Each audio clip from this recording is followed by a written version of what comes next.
Gabaasni miidiyaadhaan hoteela riizoortii Soodaree dabalatee dhaabbilee obbo Dinquu Dayyaasaa irratti hojjetamaa jiru kan isaan hin hirmaachisne ta'uu isaatiin maqaa gaarii dhaabbilee fi kan abbaa qabeenyaa balleessuuf kan kaayyeeffate akka ta'e bulchiinsi hoteela riizoortii Soodaree fi gorsaan seeraa abbaa qabeenyichaa komataniiru. Birraa Laggasaa dabalata qaba.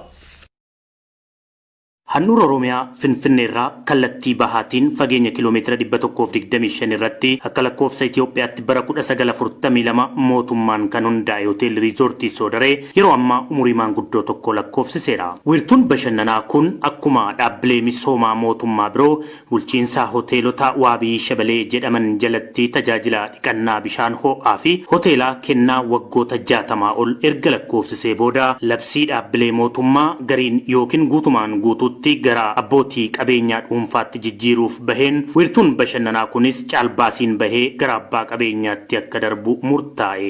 Bu'uuruma kanaan obbo Dinquu Dayyaasaa caalbaasii kana mo'achuudhaan akka lakkoofsa Itoophiyaatti bara 2003 qooda olaanaa mootummaarraa bitatan. Kaayyoon qabeenya mootummaa gara dureeyyii dhuunfaatti akka dabarfaman taasifameefis dhaabbileen kunneen hammayyeeffamanii tajaajila si'ataa fi qulqullina qabu akka kennanii fi dinagdee sabaa fi biyyaa keessatti gahee isaanii akka bahataniif waan ta'eef abbaan qabeenyaa qooda hoteelaa kanaa bitatan obbo Dinquu Dayyaasaas erga bitanii eegalee dhaabbaticha hammayyeessuudhaan galma hedameef akka ga'uuf halkanii guyyaa humna qindaa'een hojii hojjetaa jiru. Kun osoo kanaan jiru baatii 4 dura miidiyaaleen mootummaan hoogganaman tokko komii hawaasaa naannoo fi gibiraan wal qabatu tamsaasuu eegalan. Wayita sanatti televezyiiniin OBS maddi komii kanaa maal akka ta'e obbo Dinquu Dayyaasaa gaafatee ture.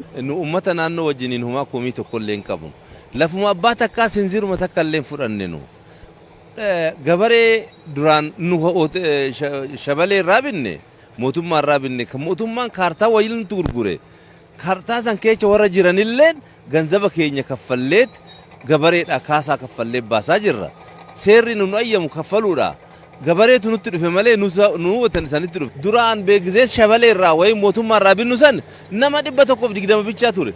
Amma kunoo nama 3,000 jira asuu kan qansiraadhaan kan hojjetu nama 3,000 hojjetaa jira. Nu bee mootummaallee qarqaarree jirra. Ani bee investimentii babal'isaadhaanis hin fudhanne lafa. Kan bitee Soodaree Riizoort Hoteelii Sheer Kaampaanii hektaara 437 bite. Kana achi deemuu hin danda'u bee. Kana achi sinzirii takka deemuu hin danda'u. Baatii lama dura ammoo rakkoon kun furmaata otoo hin argatin godinni Shawaa Bahaa fi Aanaan Adaamaa hoteela riizoortii Soodaree saamsuusaa miidiyaa naannichaan ifoomse. Yeroo kanatti obbo Dinquu Dayyaasaa dhimma hojiitiif biyya keessa waan hin turreef dhimma kanarratti bilbilaan dubbisnee turre. Manaajimentii gaafannee maasnaqaa tokkollee oduutti kennaminiif akkasii saamsanii jiran jedhanii seeraan ala akka deemlitti kan manaajimentiin kan natti waa'ee gibiraatiin walitti qabatee garuu anumatu beekaa anuu kan beeku gibira saantima akka mootummaan nurraa hin qabu ballee to'ata kun qabu hojjetaa 2,000 ol Soodareen amma yeroo ammaa kan keessa jiru kuni yeroo rakkinni uummatni keenya qabu kanarratti hojiirra ari'uun isaanii baay'ee kan nama gaddisiisu ta'ullee akkuma beekamu anillee rakkoo qabaadhee dabdaabbeedhaan manaajimentii kiyya wajjiniin dubbatanii hiikuu oduu danda'u mangistiin akkana godhuusaa baay'ee na gaddisiisee jira. Wanna kana caalaa wannan beekuun qabu homaa ani mootummaa irraa hin bite malee ekspaanshiniidhaanis hin gaafanne Soodareen. Tibban ammoo waldhabdeen hoteela riizoortii Soodaree baatiiwwan muraasa dura jalqabe guddateen dhimmoota dhuunfaa obbo Dinquu Dayyaasaa fi dhaabbilee isaanii tajaajilawwan garaagaraa kennan irratti xiyyeeffachuudhaan qophiin dookumantarii televezyiinii Waaltaa jedhamuun qophaa'ee beeksifamaa jira. Gabaasni miidiyaaleen dhimmoota kanneen irratti hojjetaa jiran abbaa qabeenyaas ta'ee bakka buutota hin hirmaachifne jechuudhaan bulchiinsi hoteela riizoortii Soodaree fi gorsaan seeraa obbo Dinquu Dayyaasaa komatan. Obbo Gaaddisaa gorsaa seeraa dhaabbilee obbo Dinquutiin dhimmi kun loogii of keessaa qabaa jedhan. Miidiyaan kamiyyuu gabaasee hojjetu warra komii kaasu qofa osoo hin taane warri komiin irratti ka'u sun immoo maal jedhuu jedhee baalaansii godhuun dirqama isaati. Kun seera biyya kanaa keessattis ifaan taa'ee jira. Haa ta'u malee dhimma amma obbo Dinquu irratti gaggeeffamaa jiru kanarratti viiyuun obbo Dinquu maalidha? Ilaalchisaa maalidha? Deebii itti haa kennu jedhamee wanti taasifame tokko illee hin jiru.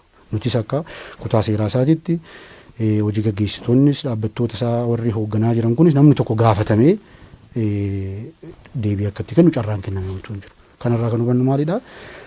wanni gaggeeffamaa jiru kun garee tokko qofa fayyaduudhaaf yookaan nama kana maqaa balleessuudhaaf gudwiilii nama kanaa hir'isuudhaaf wanna shira xaxamaa jiru ta'uu isaa kan agarsiisudha. Karaa seeratiin yommuu ilaallu kuni karaa seeratiin completely wanna hin ayyamamnedha. Nama gaafachiisas miidiyaan kana godhu kuni karaa seeratiinis itti gaafatama. Dhimmoonni miidiyaalee muraasaan gabaafaman kunneen hedduun isaanii walitti dhufeenya namoota dhuunfaa yoo ta'an karaa seera qabeessa ta'een raawwatamanii wal dhabdeen jiraatus manneen murtiitiin qabamee adeemsarra kan jiru akka ta'es dubbatan. Dhimmi amma miidiyaatti dhiyaatee dhaabbattoota obbo Dinquu Dayyaasaa irratti akkasumas isas akka nama dhuunfatitti irratti deemaa jiru kuni akka ilaalcha kiyyaatti dhimma miidiyaadhaaf gahaa ta'e miti. Sababiin isaa maalidha kana hoon jedhu akkuma wantoota sooshaal miidiyaa irra deemaa jiran kanarraa hubachuu hin danda'amutti wanti achi keessatti ka'aa jiru wanna walitti dhufeenya nama dhuunfati. Namni tokko akka nama dhuunfatitti obbo Dinquu Dayyaasaa akka nama dhuunfaasaatti nama gara biraa waliin walitti dhufeenya qabudha. Kaasanii maqaa balleessutti deemaa jirani malee wanta hawaasa gargaaru wanta uummata fayyadu diinagdeedhaan haa ta'u hawaasaan haa ta'u haaluma kamiinuu madaaliidhuma kamiinuu kan miidiyaadhaaf gahaa miti dhimmi kun tokko kana specifically amma namni tokko gamoo istaadiyeemii kana seeraan irraa fudhatu jedhanii kan kaasu kun namni maqaan isaa Abubakarii Naasir Ulaalaa jedhama. Hawaasaa bakka bu'ee taatee Samiraa Juhaar Mahammad jedhamu bakka bu'eetii waliigaltee gaafa guyyaa 18 bara 2010 waajjira galmeessa fi mirkaneessaa sanada federaalaatti obbo Dinquu normaalii obbo Dinquu karaa bakka bu'aa karaa seeratiin akka seerri jedhutti mandaratti miti akkasuma waliigaltee karaa irratti hin taane waliigalteen akka galmaa'u seerri bakka dirqii dhaabbata galmeessa fi mirkaneessaa sanada federaalaa isa afaan Amaariffaatiin wala nama tajaajilu kana deemanii achitti mallatteessanii jaalatee freelaansii fidee fedhii isaatiin iddoo namni tokko hojjechiisuu maallaqa miiliyoonii gurgure maallaqni guutuu bakka dhaabbata kanatti lakkaa'ee fudhate kuni guutuu isaa sanadii isaa ragaa dhimmoo kana wal qabatee dhimmi kun mana murtii federaalaa olaanaa irratti namni himannaa dhiyeessee falmii gaggeeffamee falmiin gaggeeffamee xumuramee murtii bitoota sadii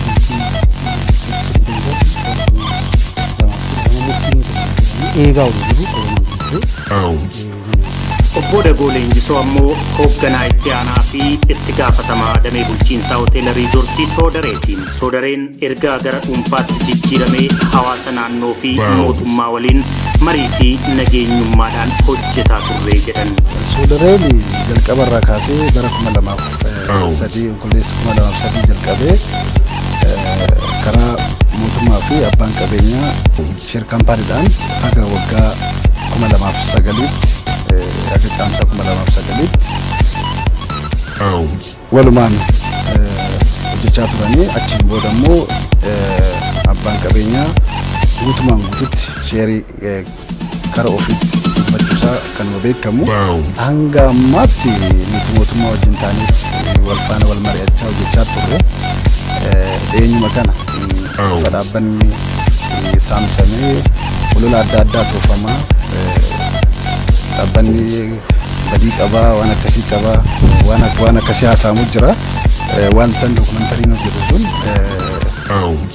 kuni uummataa qofa gartokkee qabatee mullee osoo hin gaafatiin dokumentarii kana hojjechuun isaa nu akka dhaabbataatti komii qabna. Dhaabbanni isaanii hawaasa naannootiif carraa hojii olaanaa uumuudhaan rakkoo hawaasa diinagdee furaa akka jiru eeruudhaan rakkoo muraasa hojii keessatti mudachuu danda'u ammoo marii fi karaa qajeelfamaatiin furuu caalaa dhaabbaticha cufuudhaan baatiiwwan lamaa oliif tursiisuun dhaabbaticha hawaasa naannoo akkasumas diinagdee biyyaa miidhuu ta'a jedhan obbo Dagoon. Hoteelli eegasaan saamsamee ji'a 2 fi 7 deema. Miidhaan inni geessise tokkoffaan karaa miidhaa dinagdee karaa hojjettoota hojjettoonni baay'ee miidhamaa jiranii hawaasni naannoo sun illee itti fayyadamaadha. Hawaasni Soodaree kaasee hanga Adaamaatti karaa irratti daldala daldalan isaanillee baay'ee miidhamaa jiru yeroo ammaa.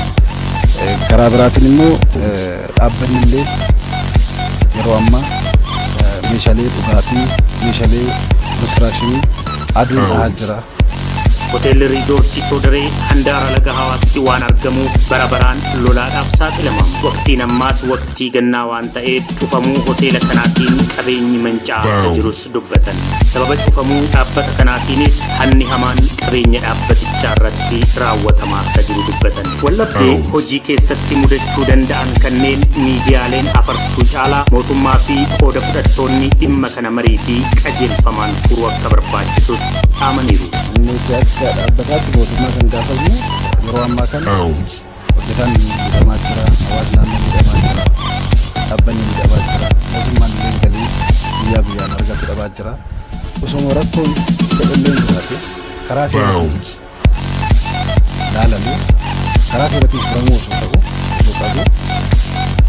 hoteelli kun ji'a 2-7 cufamee turuun isaa biyyaaf illee miidhaa guddaa waan ta'eef hoteelli kun kan nama tokko qofaa miti qabeenya biyyaati. Kanaaf dhaamsi an qabu mootummaan hoteela kana banee uummanni illee warri naannoon hawaasa naannootti illee hojjetaan illee dhaabbanni illee mootummaan illee galii guyyaa guyyaa argatu akka irraa argachuu akka yeroo dhiyoo keessatti dhaamsa dabarsa.